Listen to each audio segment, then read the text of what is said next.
నమస్తే, welcome to Vishwam TV. నేను నవ్య. N convention కూల్చివేత విషయంలో హీరో నాగార్జునపై తెలంగాణ అటవీ శాఖ మంత్రి కొండా సురేఖ సంచలన వ్యాఖ్యలు చేసిన విషయం తెలిసిందే. ఇక ఈ వ్యాఖ్యలను సవాల్ చేస్తూ హీరో నాగార్జున మంత్రి కొండా సురేఖపై 100 కోట్లకు పరువు నష్ట దావా కూడా వేసిన సంగతి తెలిసిందే.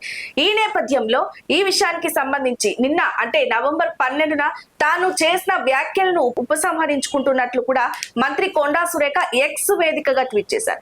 మరి దీనికి సంబంధించి తదుపరి పరిణామాలు ఎలా ఉండే అవకాశం ఉంది? మనతో పాటు district retired judge, supreme court advocate Nerella Malyadri గారు ఉన్నారు. ప్రస్తుతం వారిని అడిగి మరిన్ని విషయాలు తెలుసుకుంటాం. నమస్కారం.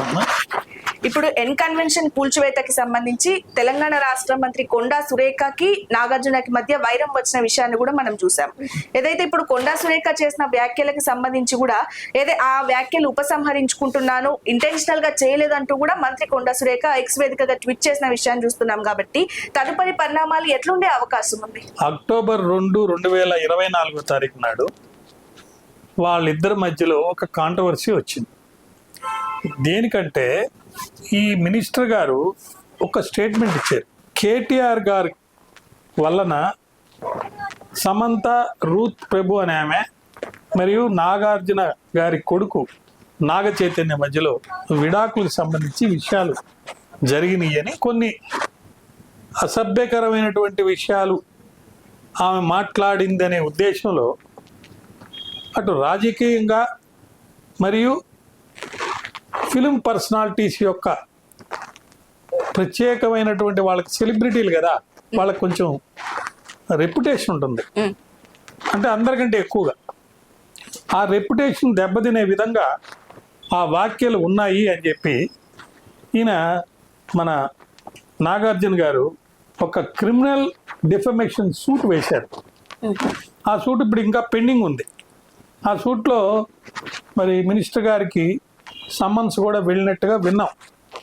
ఆమె కూడా దానికి సంబంధించి వకాలతలు వేయటమో లేకపోతే ఆమెకి సంబంధించిన డిఫెన్స్ ఏముంటే అది చెప్పుకునేదానికి ఇప్పుడు అవకాశం ఉంది. సో సినిమా రంగానికి చెందిన వాళ్ళకి మరియు పబ్లిక్ పొలిటికల్ ఫిగర్స్ కి సంబంధించిన పరువు నష్టానికి సంబంధించిన ఇష్యూస్ కాబట్టి మరి కేటీఆర్ గారు ఏ చర్య తీసుకున్నాడు, ఏం చేస్తున్నాడు అనేది కూడా ఉంది.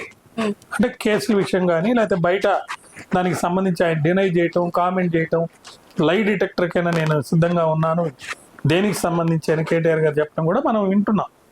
అయితే ఇక్కడ ముఖ్యంగా ఏంటంటే ఆ పక్క రోజే అంటే 12వ తారీఖు 2వ తారీఖు జరిగింది, 3వ ఎప్పుడో 1వ తారీఖు నాడు ఈమె ఒక స్టేట్మెంట్ ఇచ్చింది. ఇది రాజకీయంగా నేను చేసిన స్టేట్మెంటే, అంతేగాని ఒక ప్రత్యేకంగా నాగార్జున గారిని కించపరచాలని కానీ వారి పరువు నష్టాన్ని డిఫేమ్ చేయాలని కానీ ఇలాంటి ఎట్లా నేను కూడా నా ఆశయం కాదు, నా కోరిక కాదు, అది నాకు ఇష్టం లేదు, దాని గురించి కాదు ఇది చేసింది. తర్వాత మీకు తెలిసిన విధంగా అక్కినేని కుటుంబానికి ప్రత్యేకంగా నాగార్జున గారికి ఈ ఎన్కన్వెన్షన్ ఇష్యూ తీసేస్తే, అంటే ఇది డిమాలిషన్ అవి తీసేస్తే మంచి పేరు ప్రఖ్యాతులు ఉన్నాయి. సో ఆ పరువు నష్టం నాకు జరిగిందని చెప్పి ఇప్పుడు ఆయన కోర్టులో కేసు పెండింగ్ ఉన్నప్పుడు మళ్ళీ నిన్న ఒక స్టేట్మెంట్ 12వ తారీఖు నాడు ఏమని, ఇలా నేను ఏ ఉద్దేశం నుంచి అంటే నాగార్జున కుటుంబానికి కానీ లేదా నాగార్జున మీద అంటే నాకు చాలా రెస్పెక్ట్ ఉంది, పబ్లిక్గా నేను ఈ డిక్లరేషన్ ఇస్తున్నాను, అది ఒక పొలిటికల్ కామెంటరీ, అది పొలిటికల్గా వచ్చిన ఒక ఇష్యూస్ మీద నేను చెప్పిన మాటలే కానీ ఎవరిని బాధ పెట్టాలని ఎవరిని కించపరచాలని చెప్పి నేను చెప్పలేదు. ముఖ్యంగా నాగార్జున గారిని టార్గెట్ చేసి కానీ వాళ్ళ ఫ్యామిలీ మెంబర్స్ని కానీ టార్గెట్ చేసి కానీ నేను ఏమనలేదు. ఒకవేళ నా స్టేట్మెంట్ వల్ల ఎవరైనా బాధపడి ఉంటే నేను అవి విత్డ్రా చేసుకుంటున్నాను, సిన్సియర్గా అపాలజీ చెప్తున్నాను అని చెప్పి ఆమె చెప్పడం జరిగింది. ఈ చెప్పినందువల్ల ఇప్పుడు ఎక్కువ మంది ఏం ఆలోచిస్తున్నారంటే ఈ మినిస్టర్స్ గారి క్లారిఫికేషన్ వల్ల, అంటే ఒక స్టేట్మెంట్ ఇచ్చింది కదా గతంలో జరిగినటువంటి చెప్పినటువంటి ఇష్యూస్ సంబంధించి, ఆ క్లారిఫికేషన్ వల్ల ఈ కోర్టులో ఉన్న డిఫేమేషన్ సూటుకు సంబంధించి కానీ లేదా కేటీఆర్ గారు ఏమన్నా చర్యలు తీసుకొని ఉంటే దానికి సంబంధించింది కానీ ఇవి ఎలా అంటే ఆయనకి నిజంగా డ్యామేజ్ జరిగిందా లేదా అనేది ఒక విషయం, ఆ డ్యామేజ్ జరుగుంటే ఇప్పుడు ఈ ఇచ్చిన స్టేట్మెంట్ వల్ల ఆ డ్యామేజ్ ఏమైనా రెడ్యూస్ అయిందా, తగ్గిందా, అంటే నష్టం పరువు ప్రతిష్ట అనేది దానికి డ్యామేజ్ జరిగింది కాబట్టి అదేమైనా తగ్గిపోయిందా అనేది ఒకటి కన్సిడర్ చేయాలి. రెండోది, ఆమెకి మెలీషియస్ ఇంటెన్షన్ తోటి నిజం కానటువంటి ఒక విషయాన్ని దురుద్దేశంతో నిజమని చెప్పి ఆపాదిస్తూ చెప్పి ఉంటే నష్టం పరిహారం కింద డబ్బు ప్లస్ జైలు శిక్ష కూడా వేసేదానికి అవకాశం ఉన్న సెక్షన్ కాబట్టి అటువంటి దురుద్దేశం ఉంటే ఇప్పుడు ఎందుకు మళ్ళా ఈ విధంగా స్టేట్మెంట్ విత్డ్రా చేసుకుంటున్నాను, నేను అన్కండిషనల్ అపాలజీ చెప్తున్నాను అని అంటది అని చెప్పి కోర్టు కన్సిడర్ చేసి ఆమెకు దురుద్దేశం లేదు కాబట్టి ఆమె కూడా సదుద్దేశంతో అన్నట్టు కనుక అనుకుంటే కేసే తీసేయచ్చు, ఆయనే తీసేయచ్చు, లేదా కేసు కోర్టు వారైనా కొట్టేయచ్చు.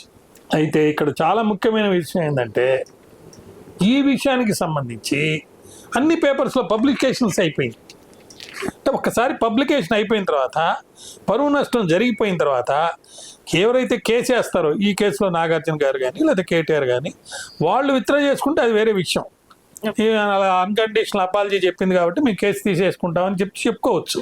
అలా తీసుకోకుండా లేదు, ఆమె అలా చెప్పినా కూడా మాకు న్యాయం జరగాల్సిందే, మాకు నష్టపరిహారం ఇవ్వాల్సిందే, ఆమె శిక్ష వేయాల్సిందే అని కనుకంటే ఇలా పబ్లిక్గా ఈ స్టేట్మెంట్ విత్డ్రా చేసుకున్నందువల్ల ఆ నష్టం అనేది తగ్గింది కాబట్టి డ్యామేజెస్ క్వాంటమ్ అంటే ఎన్ని రూపాయలు డ్యామేజెస్ ఇవ్వాలనే విషయంలో కూడా తగ్గించి ఇవ్వచ్చు, లేదా పనిష్మెంట్ బదులు నష్టపరిహారం ఇవ్వచ్చు, లేదా మొదటి తప్పు కింద ఆమెని మేము క్షమిస్తున్నామని చెప్పొచ్చు, లేదా ఇంకోసారి పేపర్లో మీరు క్లియర్గా పబ్లికేషన్ ఇవ్వండి అని చెప్పి ఆమెకి డైరెక్షన్ వచ్చి ఇలా రకరకాల ఆప్షన్స్ చెప్పే సాక్ష్యాలను బట్టి కోర్టులో అవకాశం ఉంది. కానీ ఈ స్టేట్మెంట్ వల్ల కొండా సురేఖ గారి ఇమేజ్ కొంచెం బాగా పెరిగింది.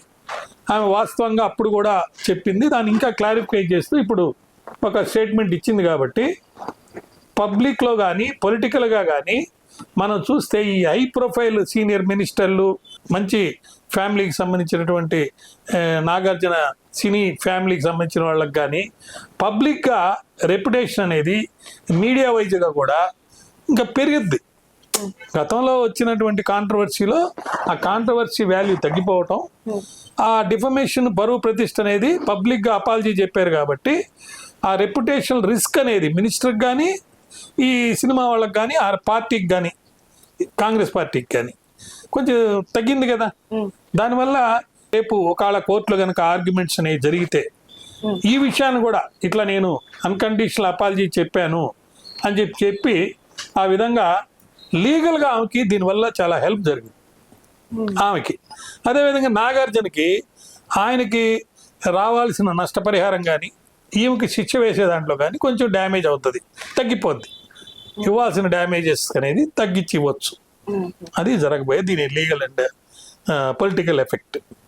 నెక్స్ట్ డ్యామేజ్ మీద క్వాంటమ్ మీద ఎఫెక్ట్ అది. సార్ ఇప్పుడు మనం చూసుకుంటే అంటే అపాలజీ చెప్పడం కూడా, బయటకు వచ్చి చెప్పడం కూడా, ఇది ఎక్కడో పోయిన ఏదైనా జరిగితే కొండా సురేఖ చాలా రోజుల తర్వాత బయటకు వచ్చి చెప్పిన విషయాన్ని కూడా మనం చూస్తున్నాం. అంటే లాంగ్ టర్మ్ ఎఫెక్ట్ ఆల్రెడీ జరగాల్సింది నాగార్జునకి ఆయన ఫ్యామిలీకి జరిగిపోయింది కాబట్టి దీన్ని ఎట్లా చూడొచ్చు అంటారు? అంటే జనరల్గా ఏంటంటే అమ్మా, గతంలో కూడా ఆమె స్టేట్మెంట్ ఇచ్చిన పక్క రోజు కూడా ఒక స్టేట్మెంట్ ఇచ్చింది, నాకు నీ సినీ వాళ్ళ గురించి నాగార్జున ఫ్యామిలీ గురించి కాదు, ఇది పొలిటికల్గా నేను అన్నాను అన్నట్టుగా అప్పుడు కూడా చెప్పింది ఒకసారి. మళ్ళా సుమారు 1 year తర్వాత గతంలో జరిగిపోయినటువంటి ఒక ఇష్యూని ఇప్పుడు మళ్ళీ తీసుకొచ్చి చెప్పింది కాబట్టి ఈయనకి ఇంకా ఆమె మీద ఏదైతే చర్య తీసుకున్నాడో దాంట్లో రుజువైపోయినట్టు అయిపోయింది. నేను అన్నాను అనే మాట ఒప్పుకుంది ఆమె. అన్నందువల్ల ఆయనకి ఎంత నష్టం జరిగింది అనేది కోర్టు రేపు విశదీకరించి చూడొచ్చు. కానీ లైబిలిటీ మటుకు తగ్గదు, కొంచెం తగ్గద్ది, ఎక్కువ తగ్గదు ఆయన అన్నదానికి ఈ స్టేట్మెంట్ లేట్గా విత్డ్రా చేసుకున్నందువల్ల.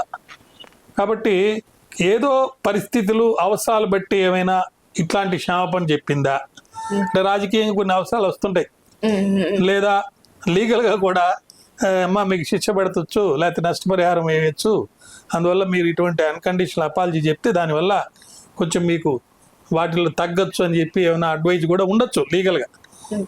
లేట్గా అయినా కానీ లేటెస్ట్గానే చెప్పింది కాబట్టి కొంత ఈ స్టేట్మెంట్ ఎఫెక్ట్ వల్ల ఆమె చేసుకోబోయే రేపు కోర్టులో ఆర్గ్యుమెంట్లో ఆమెకి ఫేవరబుల్గా ఉంటుంది కొంచెం.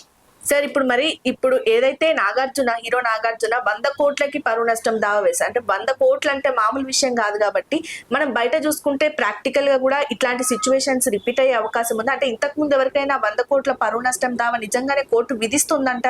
అలా ఏముంది, చాలా సందర్భాలు. ఇప్పుడు ఏబిఎన్ మీద తిరుపతిలో కేసు పెండింగ్ ఉంది, 100 కోట్లలో 1000 కోట్లలో కూడా డిఫమేషన్ సూట్స్ వేస్తుంటారు. కానీ ప్రూవ్ అయ్యేదాన్ని బట్టి, ఎవిడెన్స్ని బట్టి, ప్రూవ్ అయ్యేదాన్ని బట్టి కొన్ని ఎక్సెప్షన్స్ ఉంటాయి. పేపర్లకి, ప్రెస్కి, వాటికి ప్రివిలేజెస్ ఉంటాయి. అవన్నీ కన్సిడర్ చేసి తప్పు చేశారు, దానివల్ల నష్టం జరిగింది అని అంటే, రెప్యుటేషన్ అనేది చాలా వాల్యుబుల్ రైట్, ప్రాపర్టీ కంటే ఎక్కువ రైట్. నేను ఒక ఫేమస్ సెంట్రల్ మినిస్టర్ రిలేషన్ ఒక ఆయన ఇన్వాల్వ్ అయిన, ఆంధ్రకి సంబంధించిన ఆయన, బహుళ పెద్ద నల్గొండ రాజకీయ నాయకుడు, వాళ్ళ కుటుంబానికి సంబంధించి వాళ్ళ బియ్యంకుడు ఎవరినో ఏదంటే వాళ్ళు పోయి ఉరేసుకొని చచ్చిపోయాడు. ఉరేసుకుని కాదు, మన ట్యాంక్ బండ్లో అది ఉంది కదా, ట్యాంక్ బండ్ నది, హుస్సేన్ సాగర్, దాంట్లో దూకి చచ్చిపోయాడు. కొంతమంది డబ్బుల పైన భరిస్తారు కానీ పరువు పోతే బతకలేరు. పరువు పోయినప్పుడు పరువు నష్టానికి కేసులు ఇట్టమే కాకుండా ప్రతీకార చర్యలు తీసుకునే వాళ్ళు చాలా మంది ఉన్నారు. తిట్టారని, లేదా అమ్మ తిడితేనే పిల్లవాడు కోప్పడతాడు. కాబట్టి పరువు నష్టం కేసులో చాలా సందర్భాల్లో శిక్షలు పడుతూ ఉంటాయి. ఇప్పుడు రాహుల్ గాంధీకి ఎంపీ పదవి పోబోయింది, చోర్ అని చెప్పి ప్రధానమంత్రిని అన్నాడనే ఒక కేసులో. దానికి సంబంధించి ఇంకా పెండింగ్ ఉంది, హైకోర్టులో సస్పెండ్ అయితే ఉంది. లేకపోతే రాహుల్ గాంధీ ఎంపీ పదవి కోల్పోతే మళ్ళీ నెలకి ఎలక్షన్ నిలబడడానికి లేదు. అట్లా పరువు నష్టం కేసెస్ అనేది రాహుల్ గాంధీ ఎంపీ పదవి పోయిన తర్వాత మళ్ళా ఏదో తెచ్చుకున్నాడు, హైకోర్టుకి వెళ్ళి సస్పెన్షన్ చేసి. సో చాలా సీరియస్ ఇష్యూ ఇది పరువు నష్టం అనేది. దీంట్లో శిక్ష పడవచ్చు, అట్లే డ్యామేజెస్ కూడా 100 కోట్లు ఇంకా ఎక్కువ కూడా ఇవ్వచ్చు. సార్ ఇప్పుడు మీరు జడ్జిగా సర్వ్ చేసే టైంలో కావచ్చు, ఇట్లాంటి పరువు నష్టంకి సంబంధించి ఏదన్నా ఫేస్ చేశారా? ఇట్లా 100 కోట్లలో ఏదన్నా జరిగిందా? నేను వకీల్గా ఇప్పుడు ఒక కేసులో 12 కోట్లకి పరువు నష్టం జరిగిందని, ఇది ఉంది కదా ఐఓసి కంపెనీ మీద ఒక కేసు చేసాం, అది పెండింగ్ ఉంది. అట్లే జడ్జిగా ఉన్నప్పుడు ఒక పేపర్కి, ప్రముఖమైన దినపత్రికకి, దానికి సంబంధించి 2 లక్షల రూపాయలు ఎంతో అప్పుడు డ్యామేజ్ చేసేసాను. Famous paper, leading news paper, అది కూడా ఆన్ రికార్డులో ఉంది, టీవీలో అన్నింటిలో వచ్చింది. కాబట్టి జరుగుతూ ఉంటాయి అన్ని పరువు నష్టం కేసులు, రెగ్యులర్గా కోర్ట్స్లో వస్తుంటాయి. పరువు నష్టం జరిగిందా లేదా, ఆ మ్యాలీస్ తోటి ఏమన్నా అన్నారా, దురుద్దేశంతో అన్నారా లేదా, ఇవన్నీ జరుగుతాయి, చూస్తారు.